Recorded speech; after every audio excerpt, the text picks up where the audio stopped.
We asked the readers of PushSquare.com to vote for their most anticipated PS5 games of 2026. Thousands of you voted, a ranking was defined, so these are the top 20 most anticipated PS5 games of 2026.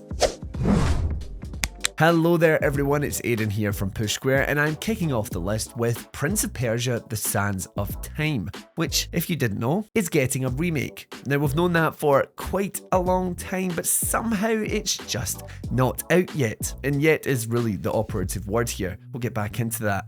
Now, originally released back in 2003, this became an absolute classic with a fairly innovative time rewinding gameplay mechanic, a fun action-adventure storyline, and of course some likeable characters, all the hallmarks of a great game. Now, this remake does not, at the time of recording, have a release date, but there are also a lot of rumours that the game is going to just shadow drop. So I reckon about, 0.5 seconds after this video is published, that will happen. So I'm just covering my back here. Team Ninja is taking the number 19 spot with its trilogy capper Nioh 3, due to drop on the 6th of February for PS5. You'll play as Tokugawa Takachiyo, who is trying to save Japan from the yokai. You'll be able to explore open fields, so it's not open world, while switching between the samurai and ninja fighting styles, encountering historical figures along the way. What is cool is that you'll be fighting through the ages of Japan, from the Edo period to the Sengoku. This series is supposed to be a fairly solid alternative to the Souls series, and of course has that Team Ninja pedigree. Number 18 now, we're harking back to the golden age of racers. 2026 will see the release of Star Wars Galactic Racers, which is basically another pod racing game. It claims to be a reinvention of racing born out in the Outer Rim, so that means it's underground, it's unsanctioned, and it's going to be some chaotic sci-fi goodness. It's set after the Empire has been defeated, which is after episode 9. I've kind of clocked out with all of this stuff, but from some brief screenshots it looks like we'll be getting some really pretty tracks to race around on various sci-fi planets. No release date yet, so just 2026 for now. At number 17 we have Marvel 1943 Rise of Hydra. This is being developed by Skydance New Media and is headed up by Amy Hennig, former Uncharted writer. It's of course set during World War II, where both Captain America and Azuri, the Black Panther of the 40s, must work together to take down Hydra. It's sporting this super cinematic visual style. It's proper high budget stuff, but I've got to say, I need to see some of that gameplay, man. I've been saying it for a while, but how does it look? How well does it run? How much gameplay is actually involved? I'm getting some major Order 1886 vibes so far, which, isn't to say that it'll be a bad game, but, let me see a little bit. It's been delayed, and it's now launching in 2026 at some point. No solid release date. Dragon Quest VII Reimagined is one of the earlier releases of 2026. It's coming to PS5 on February 5th. But what is it exactly? Well, it's a reimagining, of course, of the classic JRPG from 2000. You play as a bright-eyed fisherman's son who's lived a sheltered life on an island, but once you question if there's more to the wider world, you're sent on an adventure with your childhood friends that rests the fate of the world in your hands. The reimagined release adopts a new diorama visual style, updated gameplay mechanics, and a streamlined story, making it a great stop in the Dragon Quest series for new and returning players alike.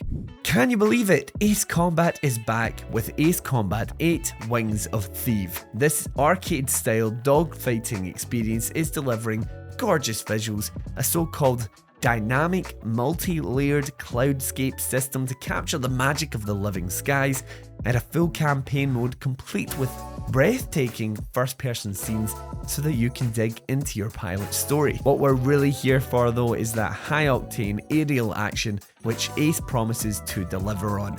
It's being developed once more by Project Aces and is set to launch sometime in 2026.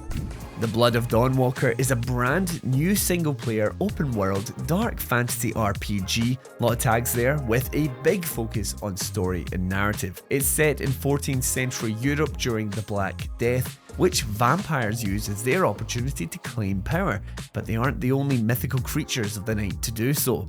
It's giving big Witcher vibes, which is no coincidence because Rebel Wolves is a new studio comprised of many former CD Projekt Red developers. In it, you'll play as Cohen, a sort of hybrid between both human and vampire.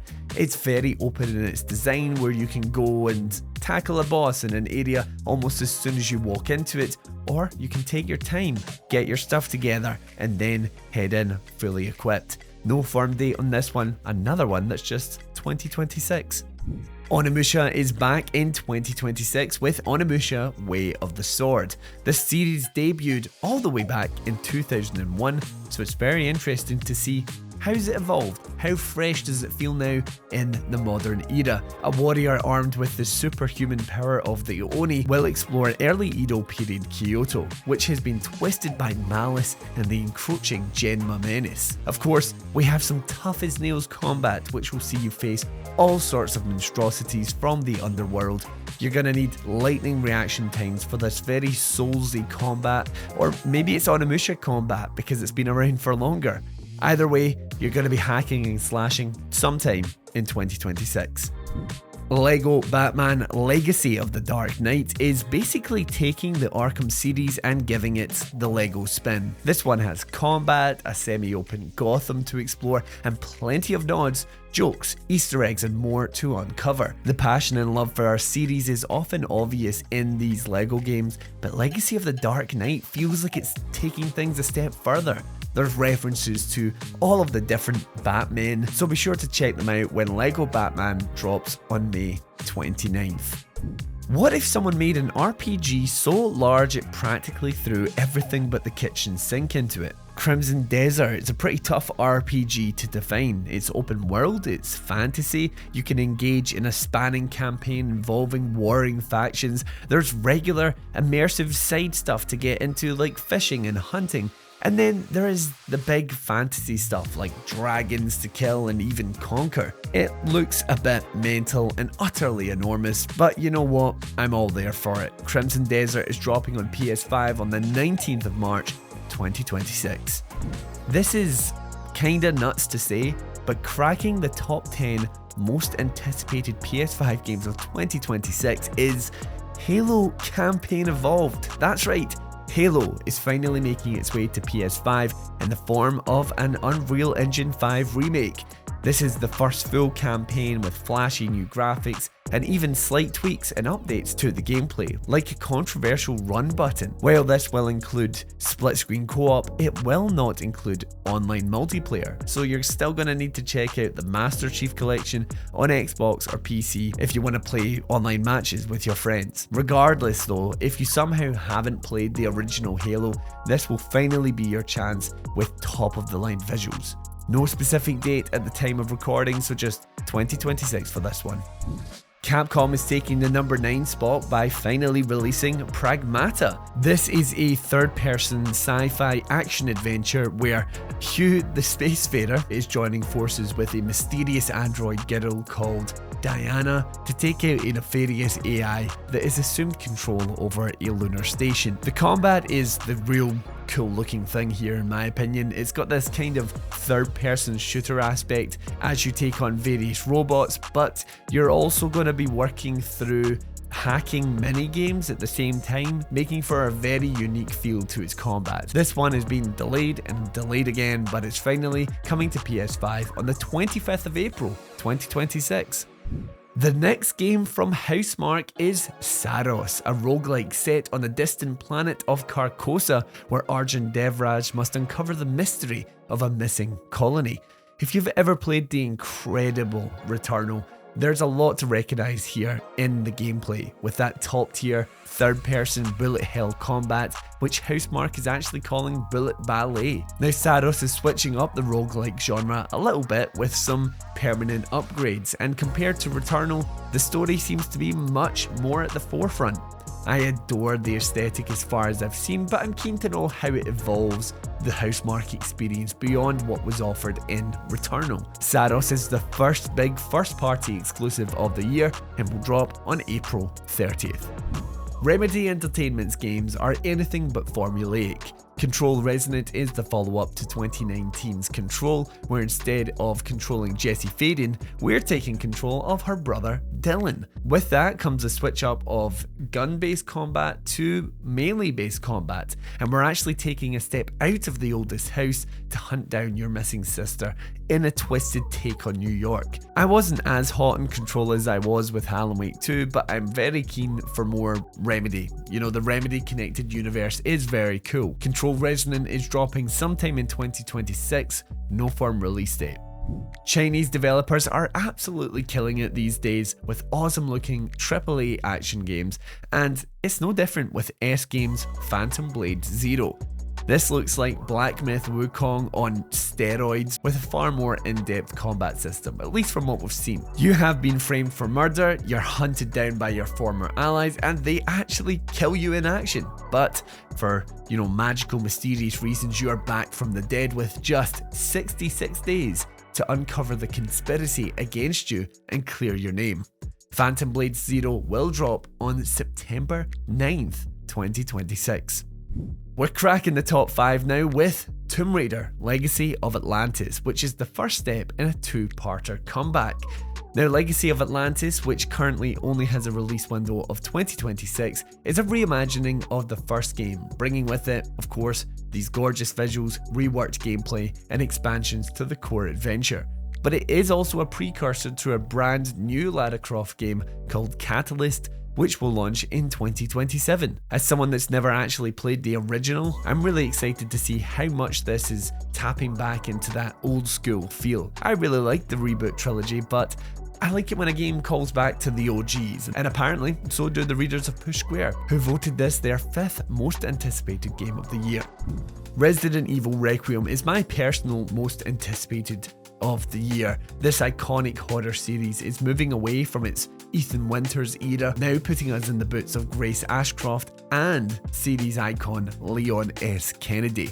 It's an interesting sounding game too, with a sort of FBI mystery storyline tying into the ruins of Raccoon City and blending both the dread-induced horror of the likes of RE7 and 8 with the more action leanings of RE4. You can play the game in first and third person too, which is a nice option for fans of both versions of this series. It's coming pretty soon with a release date of February 27th. The Hitman devs making Bond is a match made in heaven in my eyes, and it is too in the eyes of the Push Square readers. Coming in at our number 3 spot. Following James Bond as he earns his 00 status, this is a younger, more brash and cocky Bond than what we've seen in other iterations, allowing it to feel quite fresh. But what we're really here for is that blend of action set pieces and meticulous level design. We've had an extended look at State of Play, and it's already shaping up pretty well. Nioh has been doing its Hitman thing forever basically, so I'm really excited to see them tackle something that fits within the formula, but it's a different beast. It recently was delayed from March and will now launch on May 27th, 2026. I am honestly surprised to see that Grand Theft Auto 6 actually missed out on the top spot, but that's likely because the game is perpetually getting delayed, originally due to launch in 2025, then pushed back to May of 2026, and now supposedly launching on November 19th, 2026. We've been waiting a long ass time for GTA 6, and people are still speculating that there's going to be another delay. At this point, there's no denying that the hype is getting to unprecedented levels. What exactly is Rockstar cooking up? Will it be another masterpiece Goliath of a game that people are going to be picking apart for years? I cannot wait to see this thing finally in action, and man, I really do hope that I get to see that in 2026.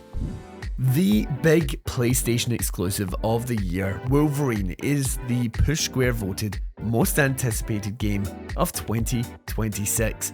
Insomniac Games rarely misses, and after swinging through the streets of New York in the Spider-Man games, I think we're all ready and waiting for a different kind of superhero.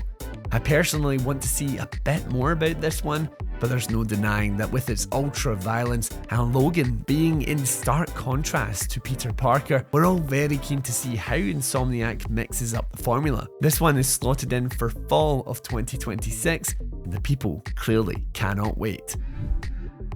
So those are the Push Square voted most anticipated games of 2026. Let me know your own personal picks for most anticipated down in the comments below. And while you're there, remember to like the video and subscribe to the channel for more PlayStation video content just like this. Anyway, that's it for me today, so until next time, I've been Aaron, and this has been Push Square.